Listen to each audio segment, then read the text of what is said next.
다음으로 일관성을 유지해라. 우리 가끔 극장 가서 영화를 보는데 영화를 보고 나면 액션 영화를 보긴 봤는데 싸움, 격투씬만 본 것 같아. 전체 스토리가 눈에 안 들어와. 좋은 영화일까요? 나쁜 영화일까요? 매일 싸우는 거는 정말 너무 멋있었어. 근데 왜 싸웠지, 걔네가? 이렇게 생각하는 영화는 스토리가 잘못 계획된 영화라고 할 수 있겠죠. 맥락을 유지하라는 것은 영화를 보고 A와 B가 왜 싸웠는지, 그래서 그 스토리가 어떻게 진행이 돼서 결과가 권선징악으로 끝났는지, 아니면 새드 엔딩, 해피 엔딩으로 끝났는지 내가 보고서 남에게 이야기해 줄 수 있는 영화가 그래도 스토리가 잘 꾸며졌다 라고 말할 수 있겠죠. 포트폴리오도 마찬가지인 것 같습니다. 포트폴리오를 이렇게 봤을 때 이걸 만든 사람의 살짝 향기가 느껴지네. 이 사람은 이럴 것 같다. 이 사람은 3학년 때 정말 열심히 했네. 이 사람은 1학년, 2학년 때는 열심히 안 했지만 앞으로 비전이 보이는데? 뭐 이렇게 결과가 기대해지고 2편이 기다려지는 그런 포트폴리오를 만드시길 바랍니다. 두 번째로 일관성을 유지하는 가장 쉬운 방법은 동일한 레이아웃을 통해서 작품을 하나로 묶어주는 방법입니다. 중구난방으로 A, B, C, D 프로젝트를 다 다르게 갈 수도 있지만 일관된 레이아웃을 사용함으로 인해서 전체가 한 명이 작업했구나 하는 것을 알 수 있게 해주면 더 좋을 것 같아요. 또 아까 말씀드린 다 A, B, C, D 작품이 다 다른 레이아웃을 통해서 하는 것도 나쁜 방법은 분명히 아닙니다. 괜찮은데 그만큼 시간도 오래 걸리고 더 짜낼게 레이아웃을 5가지다. 그럼 5가지 레이아웃을 만들어야 되니까 힘들기 때문에 이렇게 얘기하는 것 같고요. 또 자칫 포트폴리오는 본인 게 아닌 남의 거를 이렇게 가져다가 쓰는 경우도 있거든요. 괜히 다른 레이아웃이 갑자기 툭 튀어나온다고 하면 이거 얘가 한 거 맞아? 이거는 스타일이 좀 너무 틀린데? 다른 사람 거 급하니까 가지고 온 거 아니야? 이렇게 의심을 받을 수도 있기 때문입니다.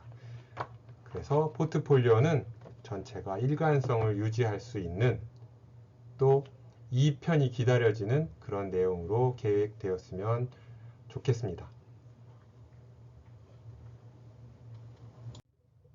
자, 그러면 일관성을 만들어내는 레이아웃 요소들은 무엇이 있는지 알아보겠습니다. 첫 번째, 각 페이지의 포맷. 그러니까 이 포트폴리오의 전체 페이지가 같은 레이아웃, 같은 포맷에 맞춰서 작업이 되면 조금 더 일관성이 있게 한 사람의 작품집처럼 보인다라고 말할 수 있겠습니다. 두 번째, 사용되는 폰트의 종류와 크기. A, B, C, D 이런 식으로 프로젝트가 있다고 하면 사용되는 폰트, 글씨체가 다 동일했으면 좋겠습니다. 물론 프로젝트의 성향에 따라서 예를 들면 상업 공간과 업무 공간, 주거 공간이 타이틀은 다른 폰트로 작성될 수 있겠죠. 하지만 안에 들어가는 작은 내용들은 똑같은 가독성이 좋은 폰트를 사용을 해서 정리를 하시는 게 추천을 드립니다. 그리고 사용되는 폰트의 종류는 보통 포스터 같은 경우에 3가지 글씨체 이상을 하지 않아야지 좋다 이렇게 말을 하거든요. 폰트, 글씨의 스타일이 너무 많게 되면 너무 산만해 보인다고 할까요? 포스터 한 장에도 글씨체는 3개 이내. 그러니까 이 포트폴리오도 글씨체가 3개 이상 되는 것은 옳지 않다고 생각이 됩니다. 세 번째로 표지와 내용의 조합. 지금은 제가 포트폴리오 이렇게 만든다 라는 책을 가지고 있습니다. 어쨌든 처음 표지, 대문이라고 할 수 있는데요. 이 표지와 내용이 잘 어우러지게 만들어야 된다.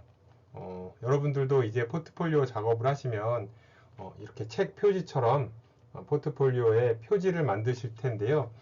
표지는 이 포트폴리오의 첫 면이고요. 또 내용물을 총괄하는 어떻게 보면 함축적인 제일 엑기스라고 해야 될까요? 그러니까 이 표지의 표지와 내용물이 조화를 이루도록 작업을 해라. 그 다음에 네 번째로 작품 배열의 구성 방식입니다. 예를 들면 한 페이지에 사진이 사진 밑에 글씨 이렇게 작업을 했다고 하시면 그 방식들을 끝까지 잘 유지를 해서 이게 한 개의 사람 거구나 라는 걸 인식시킬 수 있을 겁니다. 요거는 지금 말씀드린 것은 뒤에 다음 시간에 사례를 통해서 같이 보도록 하겠습니다. 그 다음에 간지 디자인이라고 되어 있습니다. A와 B, C 각각의 프로젝트 사이에 예를 들면 뭐 색지를 끼워 넣는다든지 아니면 필름지 아니면 뭐 트레이싱지, 저 같은 경우는 예전에 학생 때 프로젝트와 프로젝트 사이에 트레이싱지, 노란 트레이싱지를 집어 넣었었습니다. 근데 그냥 트레이싱지만 집어 넣은 게 아니라 트레이싱지에 복사를 이렇게 해서 집어 넣었던 기억이 나는데요. 어쨌든 프로젝트와 프로젝트를 구별시키는 용도로도 사용이 되고요. 또 그 간지 디자인을 통해서 이 포트폴리오 작성자의 성향을 나타낼 수도 있다라고 말씀드릴 수 있겠습니다. 뭐 재료는 다양하게 있겠죠. 누구는 빳빳한 종이, 또 누구는 포장 용지, 빛 바랜 종이, 뭐 플라스틱으로 된 PVC 필름지 또는 기름 종이 이렇게 다양한 종류로 처리를 하실 수 있을 겁니다. 네, 앞서서 우리 일관성을 유지하자라고 말씀드렸는데 사례를 보면서 한번 얘기해 보도록 할게요. 이렇게 포트폴리오가 이렇게 있습니다. 그 표지에 글씨를 쓰고 파란색 메인 포인트 컬러를 주었습니다. 페이지로 들어가니까 작은 포인트 점들을 이렇게 각 페이지에 넣어서 포인트에 이게 이 책에 들어있는 내용들이다 하는 것을 볼 수 있고요. 그 다음에 폰트는 보시면 여기선 잘 나와 있지 않지만 하나, 내용 둘, 타이틀 셋 정도 사용한 걸 볼 수 있습니다. 그리고 배열 방식에 있어서도 각 페이지들이 비슷한 배열 방식을 가지고 있는 걸 볼 수 있습니다. 왼쪽에 큰 사진을 두 개로 나눠서 어쨌든 영역을 차지했고요. 거기에 이렇게 설명들이 있는 것을 볼 수 있습니다. 여기에서도 같은 파란색으로 간지에 이렇게 작업을 한 걸 볼 수 있고요.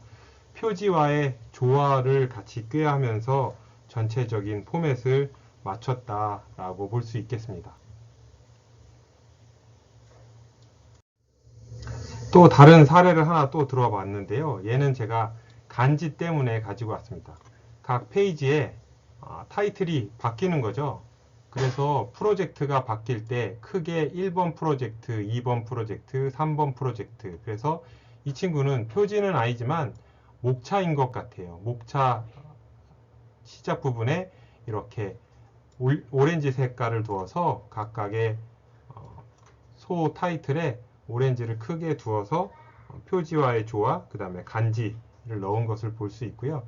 전체적으로 제가 파워포인트를 쭉 30장 정도를 펼쳐놓고 캡처를 한 건데 전체적인 포맷이 통일되고 조화를 이룬 것을 볼 수 있습니다.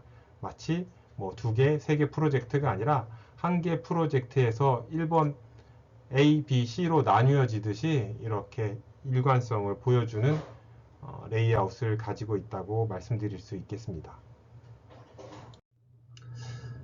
여섯 번째, 보여주고 싶은 것은 더 강하게 표현해라. 1학년부터 3학년 혹은 1학년부터 4학년까지 작업했던 것 중에 내가 가장 자신 있게 했던 거, 그거를 제 생각에는 제일 앞에 자신 있게 잘한 것을 제일 앞에 놓고 뒤로 갈수록 저학년, 뭐 저학년 때가 못했다라기보다는 저학년 때가 아무래도 이제 대학 초년생에 이제 막 실내 디자인을 배웠으니까 잘 할지 모를 때잖아요. 이제 막 배울 때니까 제일 그나마 여러분이 생각하셨을 때 프로답다라고 생각하는 거, 제일 잘했던 작품을 제일 앞에 놓는 것을 추천드리고 싶습니다. 두 번째, 궁금증을 유발해라. 어떤 학생들은 보면 한 페이지에 나는 잘하지 못해서 그냥 한 페이지에 다 집어 넣을래 라고 말한 친구가 있어요. 또 어떤 친구는 나는 이거를 뻥튀기 시켜서 한 4장 분량으로 불려야지. 두 개 다 뭐 장단점이 있겠지만 한 페이지에 다 넣으시면 뭐 함축적으로 해서 한눈에 다 들여다 보이긴 하지만 포트폴리오가 보통은 A4 또는 A3 안에서 이루어집니다. 한 페이지 안에 다 넣고자 하면 분명 글씨도 작아질 거고요. 그림, 뭐 투시도 작업한 것들도 다 작아질 거기 때문에 잘 알아보기 힘들 수 있습니다. 반면에 또 여러 장으로 뻥튀기해서 장수만 늘린다고 하면 뭐라 그럴까요? 내실이 없어 보인다고 할까요? 그러니까 어느 정도 내실이 있으면서도 장수가 한 프로젝트당 4바닥 정도, 4~5바닥 정도 작업을 하시면 좋을 것 같고요. 한 페이지에서 모든 걸 다 보여주려 하지 마시고 페이지를 넘기면서 다음 페이지는 그러면 어떻게 했다는 거야? 하면서 한 페이지 한 페이지 더 넘길 수 있게 궁금증을 자극시킬 수 있는 방법이 무엇일까 한번 생각해 보셨으면 좋겠습니다. 그리고 세 번째로 시기순, 저는 아까 시기순이 아닌 제일 잘했던 거, 대표작, 그 다음 잘했던 거 이렇게 말씀을 드렸는데요. 비슷한 얘기이긴 하지만 시기순이 아닌 음악 또는 영화를 만든다라고 생각을 하고 지휘자 또는 감독이 되었을 때 전체적으로 내가 어떤 뉘앙스를 줄 것인지 3학년 이거를 쭉 보고서 홍길동 군은 이런 학교 생활을 거쳐서 우리 회사와 같이 했을 때 이런 미래가 그려지는 사람이네. 이 친구와 같이 한번 일해보고 싶네. 이렇게 느낌이 들도록 앞에 잘한 거, 그 다음에 조금 떨어지는 거, 그러면서 중간중간에 내가 좋아하던 걸 넣을 수도 있고요. 감명 깊게 읽은 책을 넣을 수도 있는 거고요. 취미가 기타가 될 수도 있고 인라인 스케이트가 될 수 있고 중간에 자기 취미를 집어 넣을 수도 있고요. 또 프로젝트 집어 넣을 수도 있고 이렇게 다양하게 꼭 여러분이 한 학교 생활하면서 작업했던 작업 프로젝트 뿐만이 아니라 본인의 미래, 본인의 뭐라 그럴까요? 성향을 나타내 줄 수 있는 그런 포트폴리오를 계획해 보시는 걸 어떤지 추천해 드립니다. 자, 사례를 한번 보도록 하겠습니다. 제가 방금 전에 여러분에게 궁금증을 유발하라 라고 말씀을 드렸는데 프로젝트를 순서별로 나열을 하고 레이아웃을 잡는다면 그 다음 장이 기대되거든요. 그러니까 다음 장이 또 보고 싶어지는 거죠. 어떻게 그렇게 했는지 한번 보도록 하겠습니다. 이 학생 것도 보면 글램핑 공공 아트 스튜디오라고 이렇게 표지를 중간 표지를 만든 걸 볼 수 있습니다. 이게 그러니까 이렇게 그 반쪽이 지금 돼 있는 겁니다. 여기가 한 페이지, 여기가 2페이지. 그래서 이 페이지를 펼쳤을 때 여기는 빈 종이로 두고 이쪽에만 이렇게 자기 프로젝트의 타이틀을 만든 걸 볼 수 있습니다. 안으로 들어가면 자, 퍼블릭 아트 스튜디오 해서 왼쪽 장에는 전체적인 배경하고 이미지 그리고 사이트를 담았습니다. 그래서 전체적인 느낌은 약간 어두운 톤이라고 해야 될까요? 어두우면서도 살짝 이렇게 그림들이 들어간 모노톤 쪽으로 이렇게 되어 있고 채도도 살짝 떨어지는 걸 볼 수 있습니다. 그래서 처음부터 시작을 보면 사이트, 이게 어디에 위치해 있는지, 그 다음에 백그라운드, 내가 왜 이런 공간을 계획하려고 했는지, 그래서 보는 사람으로 하여금 사이트가 이렇고 백그라운드가 이렇고 그럼 다음 장에 뭐가 나오지? 라는 궁금증을 자아내게 만드는 거죠. 그래서 다음 장에 그래서 다음 장에는 컨셉이 나왔구나. 컨셉이 청소년들이 모여서 무언가를 하는 공간이고, 디자인 프로세스, 내가 이 디자인을 잡는 데 있어서 프로세스는 이렇게 잡으려고 했다. 프로세스 두 번째는 뭐 자연의 빛 형태에서 이렇게 가지고 오려고 했다. 그리고 내부 인테리어 컷을 이렇게 1, 2, 3 두었습니다. 그리고 프로세스 3에서는 키워드를 이렇게 풀어서, 그래서 키워드가 처음에는 글램핑, 숲, 장작, 이렇게 세 가지 키워드를 가지고 공간을 이렇게 풀었다. 그래서 여기는 숲이겠고요.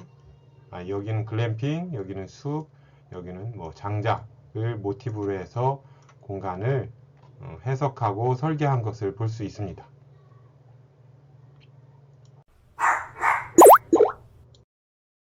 그리고 다음 장에 넘어가면 이렇게 외관 투시도를 집어 넣었고요.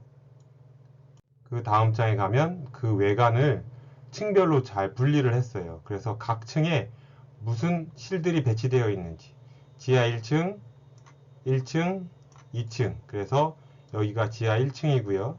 여기가 2층, 그 다음에 위에 옥상 존, 이렇게 해서 1층, 지하 1층, 1층, 2층 이렇게 해서 공간을 분리해서 각 공간에 공간 프로그램들이 어떻게 되어 있는지를 보여주고 있습니다. 이게 완성된 게 아니라 작업 중인 것을 제가 여러분한테 보여드리다 보니까 아직 미비한 게 조금 있는 것 같아요.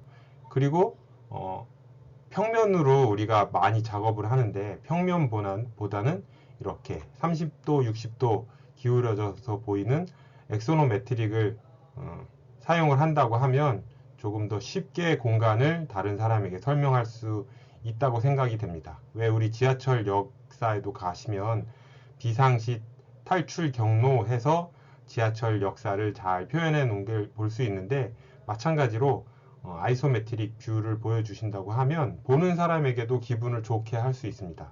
왜냐하면 이게 르네상스 때 나온 투시도법인데 3인칭 관찰자 시점, 근데 어디서 보고 있어요? 위에서 내려다 보고 있습니다. 세상을 위에서 내려다 볼 수 있는 사람은 그 당시 하나님밖에 없었거든요. 르네상스 시대에 사람이 위에서 내려다본 걸 그려서 문제가 많이 됐었습니다. 어쨌든 위에서 내려다보면 내가 누구보다 위에 있다, 신이 된 듯한 기분을 느끼게 해준다고 해서 신의 뷰, 뭐 버드 아이 뷰 이렇게 부르기도 하는데요. 어쨌든 이렇게 엑소노메트릭으로 공간을 잘 설명해 준다면 이 포트폴리오를 보는 사람으로 하여금 조금 더 공간 이해를 쉽게 도와줄 수 있을 겁니다.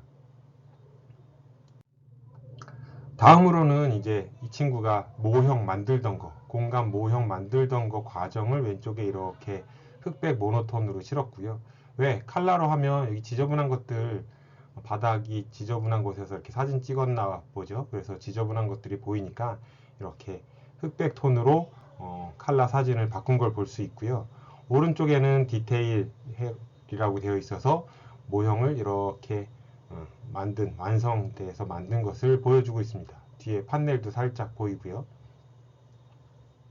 이렇게 마무리 지으시면 되겠습니다. 어쨌든 지금 이 한 학생의 프로젝트 진행 과정, 포트폴리오 제작하는 걸 보여드렸는데요. 첫 장에서부터 다음 장엔 그럼 이게 나오겠네? 그래서 모형은 잘 만들었나? 그래서 투시도는 잘 했나? 하는 궁금증을 자아내게 여러분의 프로젝트도 이런 식으로 정리를 해 보시면 좋을 것 같습니다. 자, 그러면 이제 앞으로 여러분들이 본 수업을 통해서 여러분들의 발표, 그 다음에 포트폴리오 이런 것들을 학습하실 텐데요. 포트폴리오를 만들기 위해서 자료가 있어야 될 텐데 그 자료들을 잘 정리하려면 뭐 이제 3학년 졸업할 때가 다 돼서 이제 정리하는 것은 힘들겠지만 그래도 찾아보시면 정리할 수 있을 거고요. 없다고 하면 지금부터 만드시면 되는 겁니다. 굳이 1학년 때 했던 거 다시 할 생각하지 마시고 지금부터 하시는 거라도 잘 모으셔서 또 스케치도 하시고 또 자기의 취미 활동하는 것도 이렇게 실으시고 하시면 되는 겁니다. 자, 그래서 첫 번째, 디자인 중에 모든 작업계 과정에 대한 흔적을 버리지 말고 모아두어라. 추천드린다면 사진을 요즘 스마트폰이 너무 좋으니까 사진을 찍거나 스캔을 받아두는 것을 추천합니다. 그렇게 해서 나중에 다 그래픽 작업에 이렇게 넣을 수 있도록 하시면 좋을 것 같고요. 우리가 작업하면서 스터디 모델을 만듭니다. 스터디 모델 만들 때, 본 모델 만들 때 담당 교수님께서 사진 꼭 찍어 놓고 과정을 남기세요 라고 분명 말씀하셨을 것 같아요. 하지만 그보다 더 귀한 포트폴리오는 없는 것 같습니다. 그리고 그 스터디 모델, 본 모델을 만들 때 모형만 사진을 찍을 것이 아니라 모형을 만들고 있는 본인의 모습. 그래서 이거를 정말로 홍길동 씨가 직접 만든 거 맞구나. 왜 그렇잖아요. 세상은 못 믿는 겁니다. 그래서 남이 한 걸 그대로 갖다 놓고 마치 내가 한 것처럼 포트폴리오를 계획할 수도 있으니까 그렇지 않게 자기가 직접 작업하고 있는 모습들 사진을 구해서 같이 넣어 놓으면 호소력 짙은 포트폴리오가 될 수 있을 겁니다. 이건 제 예인데요. 제가 유학을 준비할 때 저는 포트폴리오를 이렇게 만들어 갔는데 그때 제 포트폴리오를 본 사람들이 다 물은 게 그거였어요. 너무 프로페셔널해서 그러는데 이거 다 네가 작업한 거 맞냐? 이게 한국 사람들의 특징이라고 해요. 한국 사람들은 마치 멋있는 디자인 서적처럼 만들려고 했던 경향이 있었거든요. 그 당시 유행이. 그래서 저도 진짜 시중에 파는 책처럼 만들겠다고 종이도 더 좋은 거 쓰고 글씨 폰트 그 다음에 배치 이것도 잘 나가는 디자인 서적 많이 참고를 해서 만들었던 기억이 있습니다. 하지만 다른 나라에서 왔던 학생은 자기가 했던 대학생 때 진짜 했던 것들을 A4에 A3에 잘 정리를 해서 우리 흔히 떡제본이라고 하죠. 그렇게 떡제본도 아니라 링제본으로 제본을 해서 가지고 왔더라고요. 근데 그걸 이렇게 넘기면서 보니까 정말로 자기가 모형 만들던 거, 팀 작업하던 거 이런 것들을 사진을 다 찍어서 이건 누가 봐도 이 친구가 한 거구나. 그렇다고 내용이 허접하고 그런 건 아니고요. 단지 컴퓨터로 작업이 되어 있지 않을 뿐이지 손으로 사진을 붙이고 오리고 해서 마치 중학교 때 뒤에 게시판 작업하던 것처럼 작업을 해왔더라고요. 하지만 그 친구가 훨씬 더 포트폴리오 점수에서는 진실도와 완성도에서 더 높은 점수를 받았던 기억이 납니다. 여러분들도 귀찮으시겠지만 모형을 만드는 순간순간 사진 찍어 놓으시고요. 없다면 지금부터 하시는 프로젝터라도 사진 찍고 또 팀 작업하는 거 자료들을 다 남겨 두시길 바랍니다. 세 번째, 같은 내용인데요. 설계 중간 단계의 도면들을 꼭 스크랩해라. 사진도 좋지만 사본보다는 원본의 값어치가 더 높고요. 포트폴리오 사이에 이렇게 접어서 펼치면 도면이 되게끔 접어서 기념비적으로 혹은 상징적인 의미로 이렇게 같이 참고할 수 있게 넣어 주시는 것도 저는 추천드립니다. 자, 그 다음에 어떻게 보면 이게 제일 중요할 수도 있는 것 같습니다. 네 번째인데 디지털화된 데이터들은 분산하여 정리해라. 학생들 중에 그런 학생들이 있어요. 교수님, 저 컴퓨터 다 날라갔어요. 저는 사실 저도 대학교 3학년 때부터 벌써 한 25년간 컴퓨터를 사용해 오고 있지만 전 도대체 어떻게 하면 날리는 건지 한 번도 날려본 적이 없어요. 작업을 하다가 뿅 사라졌어요. 사라질 수 있죠. 컴퓨터 누가 코드를 뽑거나 내 실수로 사라질 수 있는데 사라진 건 끼껏 해봐야 10분, 15분 분량이에요. 왜? 처음 시작을 할 때 저장을 하고 시작을 하면 이 컴퓨터 대부분의 프로그램들은 오토 세이브 기능들이 있어서 설정만 잘 해 놓으신다면 날아가는 파일이 날아가는 상태는 없을 겁니다. 수혜를 입기 전에 집에 화재가 나기 전에는 컴퓨터에 있는 데이터 날려먹지 일이 없지 않나요? 자, 그러면 데이터가 만약에 날아갔다. 그러면 살려야겠죠. 데이터 복구하는 데 가서라도 중요하다면 살려야 하겠고요. 그렇기 전에 사전에 백업을 반드시 해 놓으시기 바랍니다. 작업하는 거 요즘은 클라우드도 있고 USB 저장 매체도 예전보다 용량이 크기 때문에 여러분 작업하시는 거 충분히 USB나 다른 외장 하드 클라우드에 백업해서 분산 저장하셔서 작업한 결과물들을 잊어버리지 않게 관리하셨으면 좋겠습니다. 다섯 번째는 공모전에서 수상한 자료들도 자기 개인 프로필에 혹은 이력서에 이렇게 필요하니까 그 서류들은 꼭 챙겨 놓으셨다가 사용하셨으면 좋겠습니다. 자, 그러면 우리가 이제 본격적으로 레이아웃을 만들어야 할 텐데요. 그 레이아웃 디자인을 하기 전에 좋은 레이아웃을 만들기 위한 훈련이 필요할 겁니다. 자, 그렇기 위해서 제가 5가지 준비해 봤는데 첫 번째, 잡지나 브로셔, 디자인 서적. 우리 남학생들 같은 경우에는 한 달에 한 번은 미용실에 갈 거예요. 머리 하시러. 그러면 미용실에 가면 미용실에 있는 패션 잡지, 여성 잡지, 남성 잡지 이런 것들을 보면 다 대한민국에서 날고 긴다 하는 편집 디자이너들이 레이아웃을 잡은 책들입니다. 그 레이아웃들을 유심히 보시면서 타이틀의 글씨 크기, 줄간격, 자간, 글씨, 폰트 이런 것들을 잘 보고 분석하셨으면 좋겠습니다. 관심을 가지고 보셔야지 그렇게 비슷하게 따라 할 수 있을 거라고 생각을 합니다. 그렇게 보시다가 정말 마음에 드는 레이아웃이 나오면 트레이싱지를 놓고 한번 그 레이아웃을 잘 뺏겨 보세요. 사진이 있는 곳은 사진 네모나게 그리고요. 글씨 있는 곳은 글씨.